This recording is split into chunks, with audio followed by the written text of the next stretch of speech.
ابراہیم علیہ السلام کے دو بیٹے نبی ہیں، حضرت سیدنا اسماعیل ذبیح اللہ علیہ الصلاۃ والسلام، جن کا مسکن اور ماوا بیت اللہ ہے، مکہ مکرمہ ہے، اور دوسرا بیٹا حضرت اسحاق ہیں جو نبی ہیں، اور ان کا قیام بیت المقدس میں ہے، فلسطین میں ہے۔ یہ دونوں مقام اللہ کے ہاں عزت والے مقام ہیں، بیت اللہ بھی اور بیت المقدس بھی۔ ایک گھر میں ایک بیٹا آباد ہے اور دوسرے گھر میں دوسرا بیٹا آباد ہے۔ بیت اللہ میں، مکہ مکرمہ میں حضرت اسماعیل علیہ السلام ہیں، اور فلسطین میں بیت المقدس میں حضرت اسحاق علیہ السلام ہیں۔ پھر یہ سلسلہ یوں ہی رواں دواں رہا، حضرت اسماعیل علیہ السلام کی اولاد یہاں ہی مکے میں اور اس کے گرد و نواح میں پھیلتے رہے، بڑھتے رہے، اور اسحاق علیہ السلام کی اولاد بیت المقدس میں، وہاں ان کی سکونت، قیام، اور وہیں ان کی ذمہ داریاں، نبوت، رسالت، اور جو کام اللہ رب الجلال نے ان سے لیا۔ مختصر اس میں یہ عرض کروں گا کہ ایک بیٹا وہاں ہے، ایک یہاں ہے۔ یہاں کوئی نبی نہیں، صرف اسماعیل علیہ السلام نبی ہیں، اور درمیان میں اتنا بڑا گیپ ہے، سینکڑوں سال کا، بلکہ ہزاروں سال تک پہنچتی ہے بات، اور آخر میں ختم النبیین، سید الاولین والآخرین، امام الانبیاء احمد مجتبی محمد مصطفیٰ صلی اللہ علیہ وسلم کو حضرت اسماعیل علیہ السلام کے خاندان سے نبی اور رسول بنا کر، خاتم النبیین بنا کر مبعوث فرمایا جاتا ہے۔ لیکن وہاں سلسلہ جاری رہا۔ حضرت اسحاق کے بعد ان کے بیٹے حضرت یعقوب ہیں، وہ بھی نبی ہیں۔ حضرت یعقوب کی اولاد میں 12 بیٹوں میں حضرت یوسف علیہ السلام نبی ہیں۔ یہ اس وقت تک بیت المقدس میں آباد رہے۔ یعقوب علیہ السلام یعنی اسحاق علیہ السلام، ان کی اولاد یعقوب علیہ السلام اور ان کی اولاد، یہ وہیں آباد ہے۔ ایک وقت ایسا آتا ہے، لمبی بات ہے، آگے انشاءاللہ تذکرہ آئے گا، زندگی رہی، حضرت یوسف علیہ السلام آ کر مصر کے بادشاہ بن جاتے ہیں، اور وہاں سے وہ اپنے والد کو، والدین کو اور بھائیوں کو مصر میں بلا لیتے ہیں۔ اب یہ فلسطین گویا ان کی جگہ تھی، وہاں سے ہجرت کر کے یہ مصر میں آ گئے۔ یہاں مصر میں انہوں نے ایک لمبا وقت گزارا ہے، اور وہ نشیب و فراز میں گزارا۔ ایک وقت ایسا گزارا کہ جب مصر کا تنہا بادشاہ، حکمراں یوسف علی نبینا علیہ الصلاۃ والسلام ہے۔ گویا وہاں کی مملکت میں سب سے سپر، سب سے محترم، سب سے مکرم بادشاہی نظام بھی ان کے پاس ہے، نبوت اور رسالت کا نظام بھی ان کے پاس ہے۔ اور پھر مرور ایام کے ساتھ یہ لیل و نہار کے گردش کے بعد ایک ایسا وقت بھی آتا ہے کہ جب حکمرانی، سلطنت فرعون جیسے ظالم ترین بادشاہ کے پاس ہے، اور وہاں یہ بنی اسرائیل کسی چیز کے مالک نہیں ہیں۔ جو حضرت یوسف علیہ السلام کے کہنے پر یوسف علیہ السلام کے دور حکومت میں بیت المقدس چھوڑ کر آ کر یہاں آباد ہوئے، اور اب نوبت یہاں تک پہنچی، حکمرانی چلی گئی، سلطنت چلی گئی، نبوت چلی گئی، اور کرتے کرتے نوبت یہاں تک پہنچی کہ فرعون نے ان کو اپنا نوکر بنایا ہے، اور جو سب سے گئے گزرے کام ہیں میونسپلٹی کے، وہ کام کن سے کروائے جا رہے ہیں؟ ان سے کروائے جا رہے ہیں، اور ان کی کوئی ذاتی حیثیت نہیں، نہ ان کے پاس حکومت ہے، نہ ان کے پاس اقتدار ہے، نہ ان کی بات میں کوئی وزن ہے، نہ ان کی صلاحیتوں کا کوئی اعتراف ہے، اور نہ ان کو صرف 2 ٹائم کی روٹی اگر مل جائے 24 گھنٹے کام کر کے تو وہی ان کے لیے زیادہ ہے۔ یہ صورتحال بنی۔ اللہ رب الجلال نے موسیٰ علیہ السلام کو پیدا فرمایا اور موسیٰ علیہ السلام کا فرعون کا آمنا سامنا ہوا۔ لمبی تفصیل میں اس میں مختصر میں عرض کروں گا۔ اب بات یہاں پہنچی کہ ہجرت کا حکم ہوتا ہے موسیٰ علیہ السلام کو کہ ان بنی اسرائیل کو لے کر یہاں سے نکلو، اور موسیٰ علیہ السلام نے اپنی دعوت میں یہ سوال اور یہ سب سے پہلے بات بھی فرعون کے ساتھ رکھی تھی کہ ان ارسل معنا بنی اسرائیل ولا تعذبهم، ان بنی اسرائیل کو چھوڑ دو، ان کو سزائیں مت دو، ان کو عذاب نہ دو، ان کو میرے ساتھ چھوڑ دو، میرے ساتھ جانے دو۔ اللہ کے حکم سے موسیٰ علیہ السلام لے کر بنی اسرائیل کو نکلے۔ اب یہ دریا سے پار ہوئے، مختلف مراحل سے گزرتے ہوئے وہاں پہنچے۔ اس میدان میں اللہ رب الجلال نے ان کو نوازا، بہت ساری نعمتوں سے نوازا۔ ان کے اوپر وَظَلَّلْنَا عَلَيْهِمُ الْغَمَامَ وَأَنزَلْنَا عَلَيْهِمُ الْمَنَّ وَالسَّلْوَىٰ۔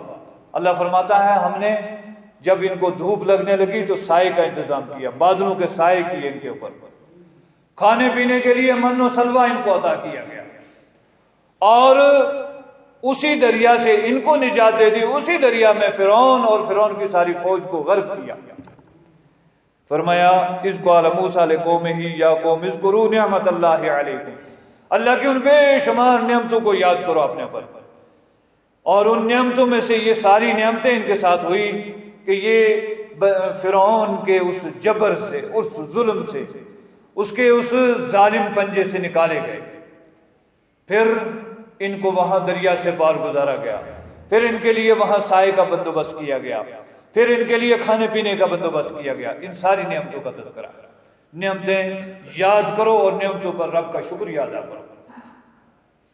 پھر فرمایا اذ جعل فیکم انبیاء، نبوت اور رسالت، حضرت موسیٰ علیہ السلام ان کے درمیان نبی بھیجے، ان سے پہلے بھی انبیاء علیہ السلام آئے۔ فرمایا ان نعمتوں کو یاد کرو، اللہ نے تمہارے اندر نبی بنائے، وَجَعَلَكُمْ مَلُوكًا، اور اس کے بعد بادشاہتیں عطا کی گئیں۔ بنی اسرائیل میں بہت سارے نبی اور بادشاہ گزرے ہیں۔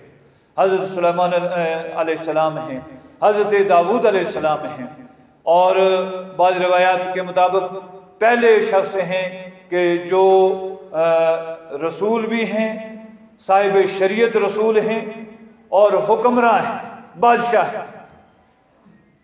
حضرت سلیمان علیہ السلام کے پاس کتنی بڑی بادشاہت ہے، اعلان دعا کرتے ہیں رب حب لی ملکا لا ینبغی لأحد بعدی انک انت الوہاب، اے اللہ ایسی سلطنت عطا فرما، ایسی بادشاہت عطا فرما کہ میرے بعد رہتی دنیا تک کسی کو وہ میسر نہ ہو، بے شک تو ہی عطا فرمانے والا وہاب، بغیر کسی لالچ کے، بغیر کسی اجرت اور مزدوری کے، بغیر کسی صلے کے، اپنے فضل و کرم سے عطا کرنے والا وہ اللہ ہی کی ذات ہے۔ ساری کائنات کو وہی دیتا ہے اور کسی سے کچھ نہیں لیتا، کسی سے کچھ نہیں لیتا۔ ہم جو باتیں کرتے ہیں ان کا وہ محتاج نہیں، ہم اپنی اصلاح کے لیے، اپنی فائدے کے لیے کرتے ہیں، ورنہ وہ بے نیاز ذات ہے۔ تو سلیمان علیہ السلام کو وہ بادشاہت ملی۔ ایک مرتبہ اللہ کے رسول صلی اللہ علیہ وسلم نے ارشاد فرمایا کہ رات شیطان کو پکڑ لیا، وہ مجھے بہکانے کی کوشش کر رہا تھا، اللہ نے مجھے یہ اختیار دیا، کنٹرول دیا، میں نے اس کو پکڑ لیا اور میں نے چاہا کہ اس کو باندھ دوں، اور صبح بچے دیکھیں گے، سارے لوگ دیکھیں گے یہاں یہ بندہ ہوا۔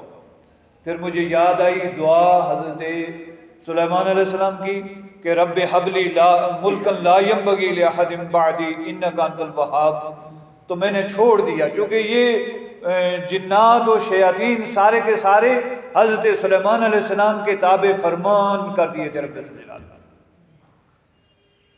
تو حضرت موسیٰ علیہ السلام نے اپنی قوم سے فرمایا کہ اللہ کی ان نعمتوں کو یاد کرو جب اس نے تمہیں انبیاء اور رسل عطا فرمائے، تمہارے درمیان پیغمبر بھیجے، اور تمہیں کیا بنایا، وَجَعَلَكُمْ مَلُوكًا، بادشاہتیں عطا کی۔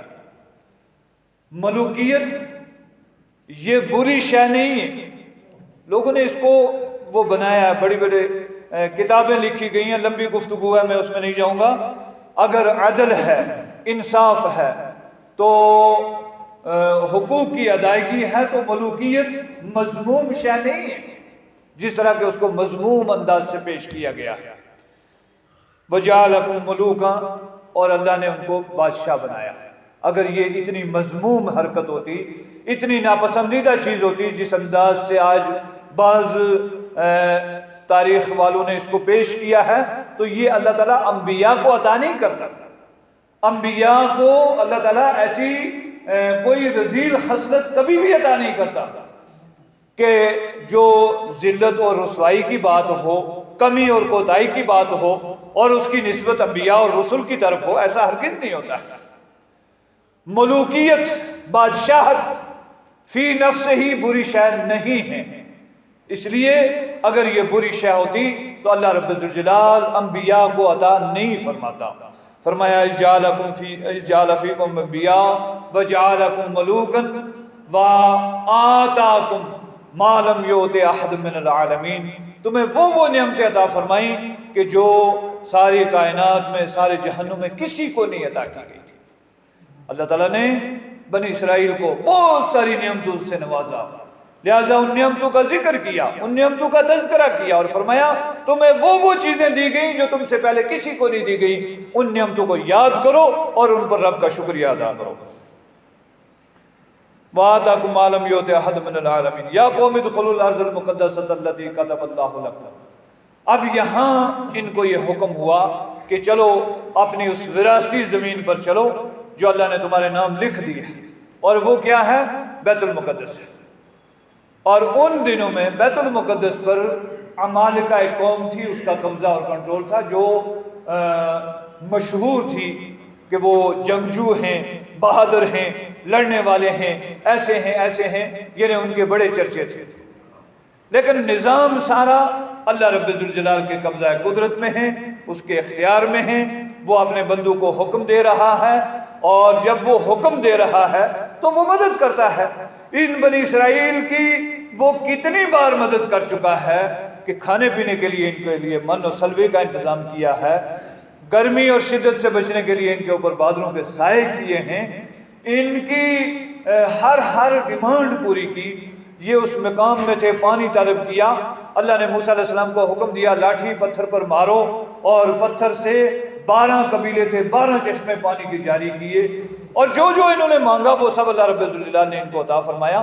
لہذا یہاں یہ حکم ہو رہا ہے کہ یا قوم ادخلوا الارض المقدسۃ التي كتب اللہ لکم، کہ اس زمین پر چلو، بیت المقدس چلو، ولا ترتدوا علی ادبارکم، اپنی پیٹھ کے بل مت پھرو، فتنقلبوا خاسرین، یعنی تم نے سستی نہیں کرنی، کاہلی نہیں دکھانی، اور ہیلے اور بہانے نہیں کرنے، بلکہ حکم کی تابع داری کرنی ہے، چلو۔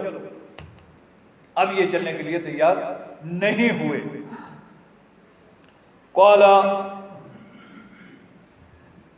قالوا یا موسیٰ ان فیہا قوما جبارین وَإِنَّا لَن نَّدْخُلَهَا مَا دَامُوا فِيهَا، اے موسیٰ وہاں ایک زبردست قسم کی قوم رہ رہی ہے، ایک لڑاکو قسم کی قوم ہے، وَإِنَّا لَن نَّدْخُلَهَا، ہم ہرگز اس میں داخل نہیں ہوں گے، حَتَّى يَخْرُجُوا مِنْهَا، یہاں تک کہ وہ خود بخود وہاں سے چھوڑ کر چلے جائیں۔ اب ایسا تو نہیں ہوتا ہے، یہ اس قانون فطرت کے برعکس بات ہے، نظام الہی ہے، رب نے ایک نظام بنایا ہے۔ حضرت رسول اللہ صلی اللہ علیہ وسلم بے سر و سامانی کے عالم میں اپنے جان نثاروں کو لے کر نکلتے ہیں مقام بدر کی طرف۔ مدینہ میں بیٹھ کر آپ جتنی مرضی دعائیں کرتے رہتے، جتنا مرضی التجائیں کرتے رہتے، بات وہ نہیں ہونے والی تھی، کیونکہ رب کا ایک بنایا ہوا نظام ہے، اس کے تحت آپ کو نکلنا تھا، حرکت کرنی تھی، وہاں جانا تھا، اپنے جذبات پیش کرنے تھے۔ اللہ رب الجلال نے وہاں آپ کی مدد فرمائی ہے۔ ایک نہیں، متعدد واقعات ہیں۔ آخری مارکہ آپ کا غزوہ تبوک ہے، مدینہ منورہ سے 900 کلومیٹر کا فاصلہ ہے، پیدل سفر ہے، گرمی کا زمانہ ہے، اور لاکھوں کی تعداد وہاں ہیں جن سے آمنا سامنا ہے، اور یہاں چند ہزار ہیں۔ اب یہ مدینے میں بیٹھ کے سب کچھ قرآن کی تلاوت کر لیں، بیت اللہ میں طواف کر لیں، حج کر لیں، عمرے کر لیں، جتنے ذکر اذکار کر لیں، باتیں کر لیں، وہ رب کا وہ نظام جو بنا ہوا اس کے برعکس نہیں ہوگا۔ اسی طرح یہاں بھی موسیٰ علیہ السلام کو اور ساتھیوں کو فرمایا چلنا پڑے گا۔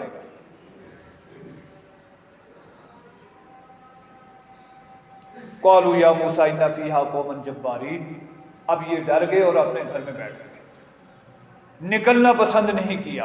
اللہ کے راستے میں جہاد کرنا ان کو گوارا نہیں ہوا۔ جانیں زیادہ عزیز ہیں، مال زیادہ عزیز ہے، دنیا کی دولت زیادہ عزیز ہے، اپنے گھر اپنے کاروبار زیادہ عزیز ہیں۔ اللہ کے حکم کے مقابلے میں ان چیزوں کی کوئی حیثیت نہیں ہے۔ قرآن کریم میں اللہ رب الجلال نے فرمایا ہے قل ان کان آباؤکم وابناؤکم واخوانکم وازواجکم وعشیرتکم واموال اقترفتموها وتجارۃ تخشون کسادها ومساکن ترضونها احب الیکم من اللہ ورسولہ وجہاد فی سبیلہ فتربصوا حتی یأتی اللہ بامرہ۔ ان چیزوں کی حیثیت نہیں ہے، یہ کس کی ہے؟ یہ سب اسی نے دیا ہوا ہے۔ ہمیں صرف اس کے حکموں کی تابعداری کرنی ہے، اس کے حکم کو بجا لانا ہے، اس کے فرامین پر چلنا ہے، باقی سب کام اس کے اختیار میں ہے۔ قالوا یا موسیٰ ان فیہا قوما جبارین وانا لن ندخلها ما داموا فیہا وانا لن ندخلها حتی یخرجوا منها فَإِن يَخْرُجُوا مِنْهَا فَإِنَّا دَاخِلُونَ، اگر وہ لوگ وہاں سے چلے جائیں گے تو ہم تو ایک دم داخل ہو جائیں گے۔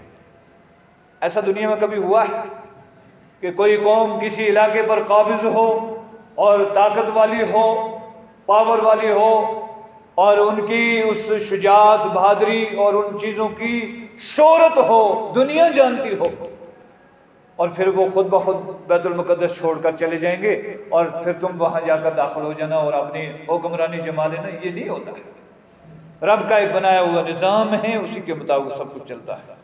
فَإِن يَخْرُجُوا مِنْهَا فَإِنَّا دَاخِلُونَ، اگر وہ وہاں سے نکل جائیں گے چلے جائیں گے تو ہم داخل ہوں گے۔ قَالَ رَجُلَانِ مِنَ الَّذِينَ يَخَافُونَ أَنْعَمَ اللَّهُ عَلَيْهِمُ ادْخُلُوا عَلَيْهِمُ الْبَابَ فَإِذَا دَخَلْتُمُوهُمْ فَإِنَّكُمْ غَالِبُونَ۔ دو آدمی اس سامنے کھڑے ہوئے اس وقت موسیٰ علیہ السلام کے ساتھیوں میں سے، صرف دو آدمی۔ انہوں نے کہا، اور یہ وہ لوگ ہیں یخافون، جو اللہ کا ڈر رکھنے والے ہیں۔ جب انسان صرف اللہ کا ڈر رکھے پھر وہ دوسری کسی چیز سے نہیں ڈرتا ہے، اور جب اللہ کا ڈر نہ ہو تو پھر وہ ہر چیز سے ڈرتا ہے۔ اس کی بہت ساری مثالیں آپ نے دیکھا ہوگا، کبھی بلی کتنا کمزور جانور ہے، کتنا کمزور۔ آج تک کسی نے سنا کہ بلی نے کسی کو مارا ہے، کسی کو کھایا ہے، کسی کا کچھ بگاڑا ہے؟ تو جب اللہ کا ڈر نہیں ہوتا، اگر گاڑی کے سامنے سے بلی گزر جائے تو ڈر جاتے ہیں، رک جاتے ہیں، یہ نقصان ہو جائے گا۔ کیا ہے؟ جب اللہ کا ڈر نہیں ہوتا تو پھر بلی سے بھی انسان ڈرتا ہے، پھر چھوٹی چھوٹی معمولی چیزوں سے بھی ڈرتا ہے، پھر اپنے سائے سے بھی ڈرتا ہے۔ میرے سامنے ایسی مثالیں موجود ہیں، پھر انسان اپنے سائے سے بھی ڈرنے لگتا ہے۔ لیکن جب اللہ کا ڈر ہوتا ہے پھر انسان کسی چیز سے کوئی نہیں ڈر ہوتا، اس کو کسی چیز کا کوئی ڈر نہیں ہوتا جب اللہ کا ڈر ہوتا۔ تو دو آدمی کھڑے ہوئے مجلس میں، انہوں نے کہا کہ قال رجلان من الذین یخافون انعم اللہ علیہم وادخلوا علیہم الباب، اللہ نے ان پر انعام کیا، اللہ کا احسان تھا ان پر، یہ کوئی ان کی ذاتی بہادری نہیں تھی۔ ہمارے ہاں یہ ہوتا ہے کبھی کوئی کام ہم کر لیں تو پھر ہم اس کی نسبت اللہ کی طرف کرنا پسند نہیں کرتے، پھر اپنی بہادری میں ساتھ میں آتی ہے، اور میں کو شامل کرتے ہیں کہ میں نے یہ کیا، میں نے یہ کیا، میں نے یہ کیا، حالانکہ ساری نسبتیں اللہ کی طرف ہونی چاہیے۔ اللہ نے ان پر احسان کیا۔ اور یہاں اگر قرآن کریم کے ان نکات پر ہم تفصیل سے گفتگو کریں تو ایک لائن، ایک سطر بھی ہم نہ پڑھ پائیں ایک جمعے کے خطبے میں، اتنی عظمتیں ہیں، اتنی شانیں ہیں، یہ رب کبریا کا کلام ہے۔ نکات میں ایک نقطہ یہ بھی ہم سمجھ لیں کہ ایک طرف پورا مجمع ہے، ہزاروں کی تعداد میں انسان جو اکثریت میں ہے، سواد اعظم ہے، اور ایک طرف دو بندے ہیں، ایک طرف صرف دو آدمی ہیں، حق پر وہ دو ہیں، صداقت پر وہ دو ہیں، پیغمبر کی تعلیم پر لبیک کہنے والے دو ہی ہیں۔ ان ہزاروں کی کوئی حیثیت ان دو کے مقابلے میں نہیں جو سچے دل سے پیغمبر کی تابعداری کرنے کے لیے کھڑے ہو گئے۔ جو ہم نے اپنے طور پر بنائے ہوئے ہیں نا کئی سارے فلسفے کے، تعداد زیادہ ہوگی تو اس کو یہ ہوگا اور سواد اعظم یہ ہوگا اور فلاں یہ ہوگا اور اکثریت یہ ہوگی اور اقلیت یہ ہوگی، یہ سب ہمارے مفروضے ہیں۔ قرآن کریم کی تعلیمات کی روشنی میں ان کی کوئی حیثیت نہیں۔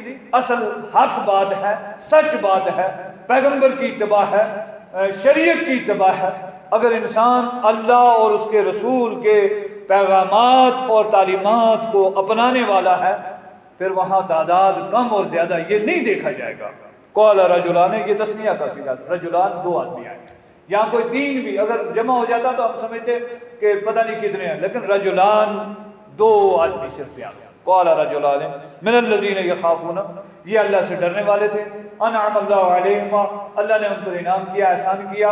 انہوں نے یہ کہا کہ ادخلوا علیہم الباب، چلو ہم چلتے ہیں، دروازے تک تو چلتے ہیں، شہر کے باہر جو فصیل کے اس گیٹ ہے اس تک تو چلتے ہیں۔ فَإِذَا دَخَلْتُمُوهُ فَإِنَّكُمْ غَالِبُونَ، جب تم وہاں پہنچ جاؤ گے تم ہی غالب ہوگے، اس لیے کہ اللہ کا امر ہے، اللہ کا حکم ہے، اس کی یہ پسند ہے، اس کی یہ مشیت ہے، رب کی یہی رضا ہے، لہذا اس پر چلو۔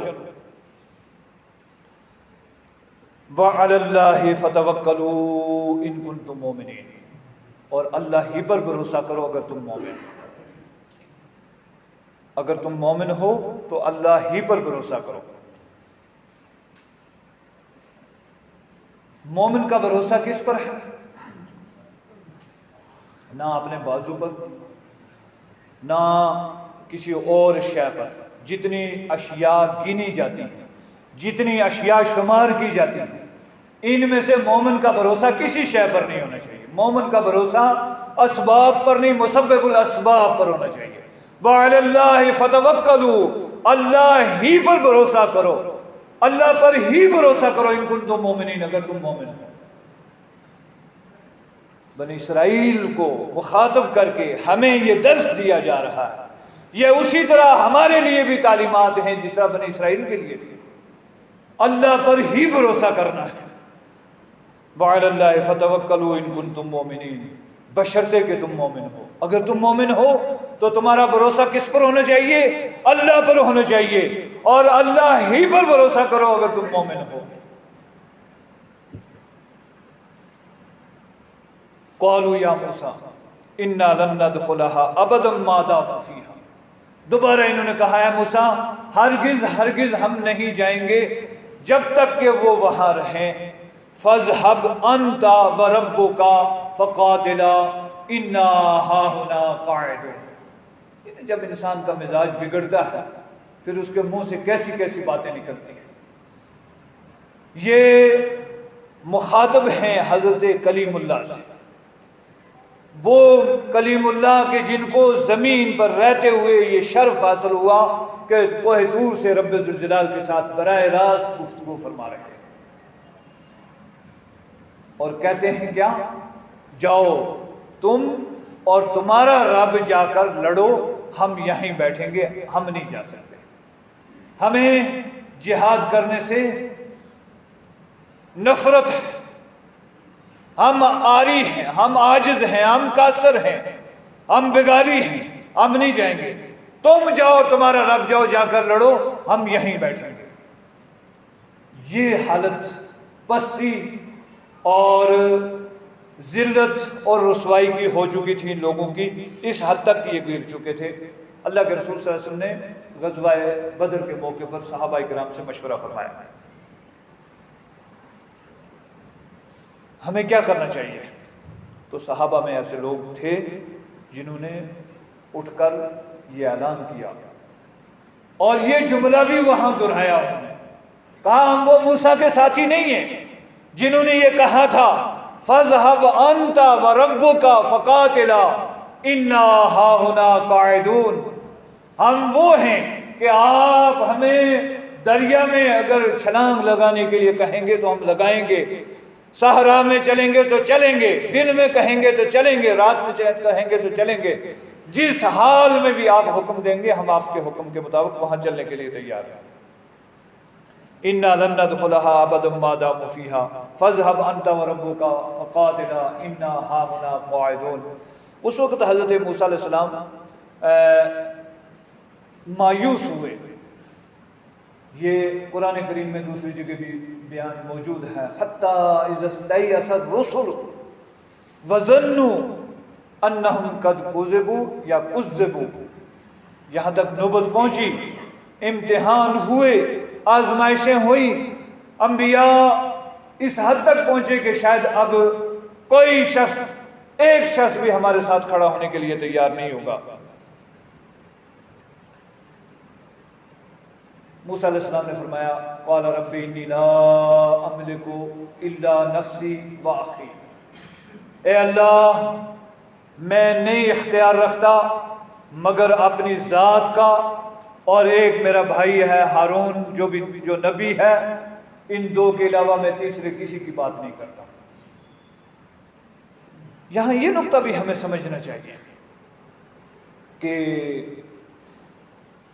ہم یہ دعوے کرتے ہیں فلاں فلاں چیز کا اختیار رکھتا ہے، فلاں فلاں کا مالک ہے، فلاں یہ کر سکتا ہے، فلاں وہ کر سکتا ہے۔ انبیاء کی زبان سے اللہ رب ذوالجلال عقائد کی اصلاح کروا رہا ہے، اعلان کروا رہا ہے لا املک الا نفسی واخی، اے اللہ میں نہیں مالک، اے اللہ میں نہیں اختیار رکھتا مگر اپنی ذات اور اپنے بھائی کا، اس کے علاوہ میں اور کسی کا کوئی اختیار نہیں رکھتا۔ مختار کل لوگوں نے بنائے ہیں، اور ایسے ایسے ہوائیات، عقائد اور نظریات ہیں کلمہ گو لوگوں کے کہ انسان شرمسار ہوتا ہے، انسانیت شرمسار ہوتی ہے۔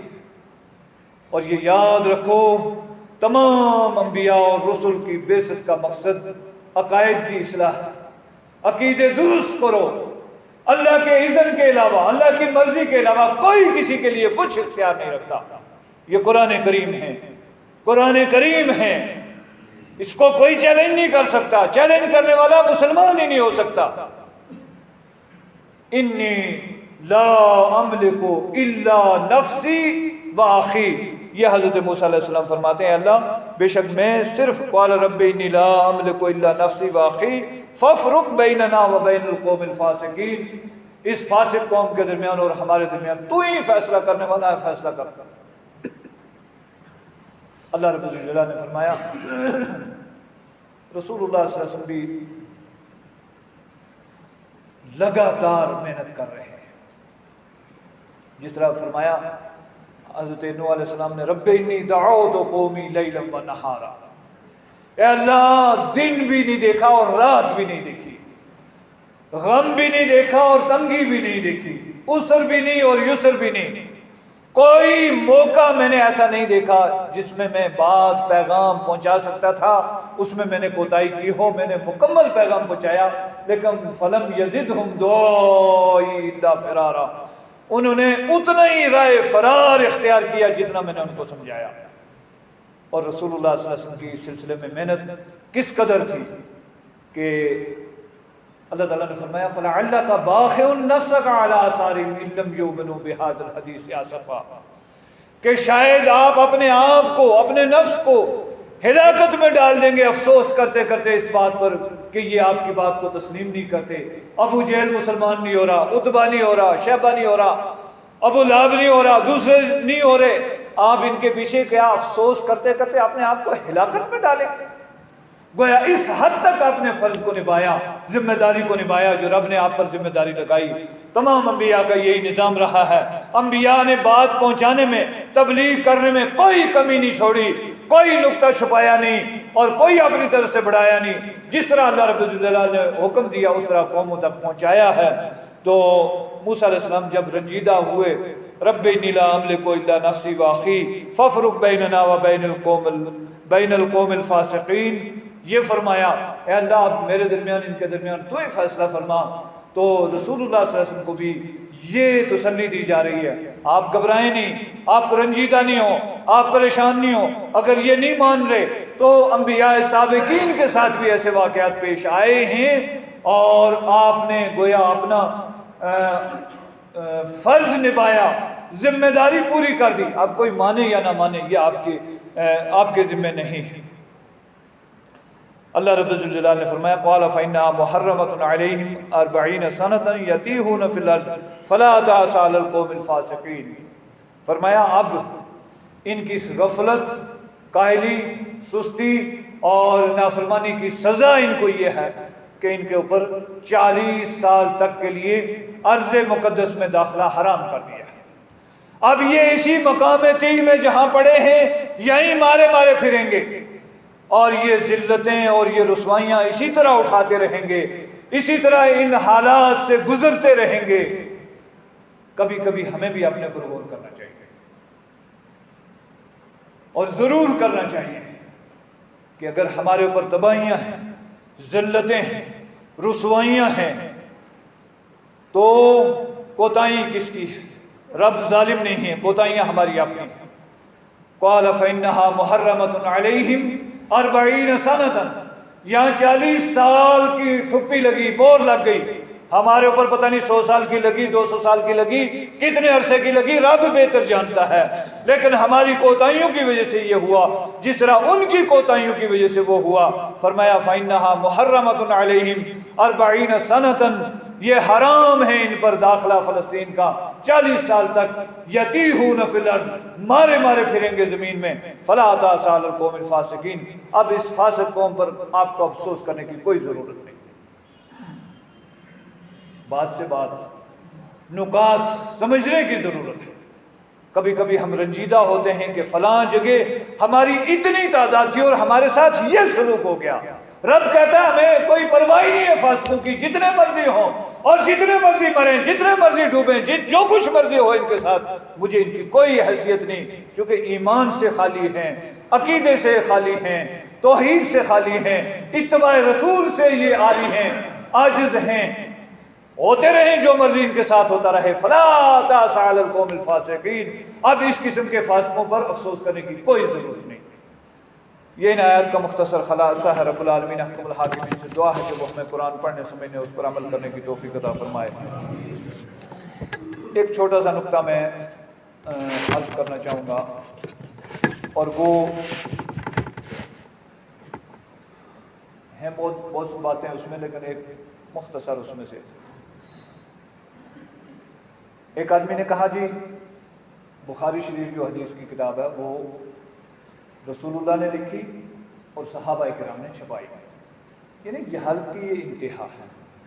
حدیث کس کو کہتے ہیں؟ حدیث کے لفظی معنی گفتگو یا کلام. اس قرآن کریم کو اللہ رب الجلال نے قرآن میں 10 مرتبہ حدیث کے لفظ سے مخاطب کیا ہے. اللہ نزل احسن الحدیث کتابا متشابہا مثانیہ تقشعر منہ جلود الذین یخشون ربہم. اور 10 مقام ہیں جہاں اس کو حدیث کہا گیا. عام اصطلاح میں حدیث کیا ہے؟ رسول اللہ صلی اللہ علیہ وسلم کا قول, فعل اور تقریر. قول ہو گیا آپ نے حکم دے دیا کسی کام کے کرنے کا, فعل ہو گیا آپ نے وہ خود کام کیا, اور تقریر یہ ہو گیا کہ آپ کے سامنے کوئی کام ہوا. مثلا آپ نے نمازیں پڑھی اور حکم دیا صلو کما رأیتمونی اصلی, نماز اس طرح پڑھو جس طرح مجھے نماز پڑھتے ہوئے دیکھتے ہو. ایک شخص آتا ہے, فجر کی نماز ہو رہی ہے اور وہ جماعت میں شامل ہو گیا. فجر کے سلام پھیرنے کے بعد اس نے اٹھ کر جلدی 2 رکعتیں پڑھی. اللہ کے رسول صلی اللہ علیہ وسلم نے فرمایا فجر کی نماز تو 2 ہی رکعتیں ہیں.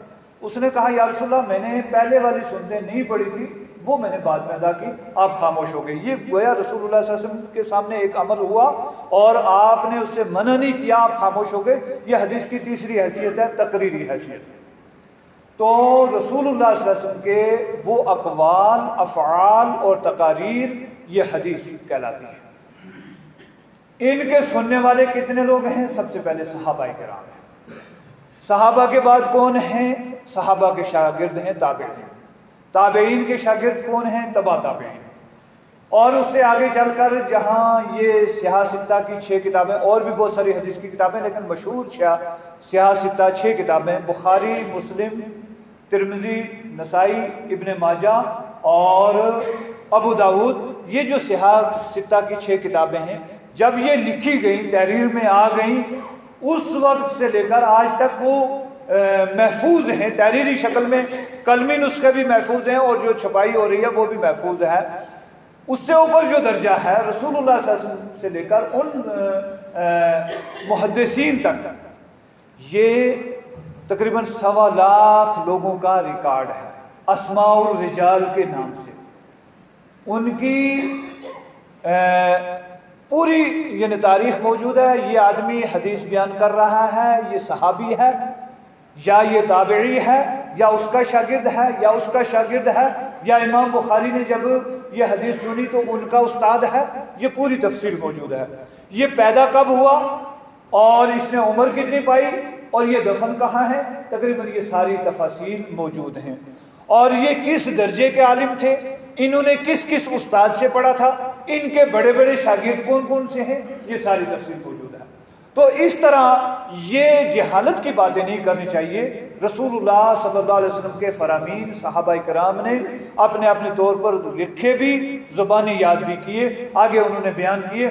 مثلا میں عرض کروں کہ بخاری شریف میں کم سے کم جو درجات ہیں استاد کے، مثلا امام بخاری کے استاد، ان کے استاد، ان کے استاد، یہ 3 درجے بن گئے۔ تو رسول اللہ تک 3 ہی درجے درمیان میں آئے، ثلاثیات کہلاتی ہیں۔ بخاری شریف میں 17 حدیثیں ہیں جو ثلاثیات ہیں۔ کتنی حدیثیں بخاری شریف میں؟ 17 حدیثیں جو ثلاثیات کہلاتے ہیں، جہاں امام بخاری سے لے کر رسول اللہ کے درمیان 3 واسطے ہیں۔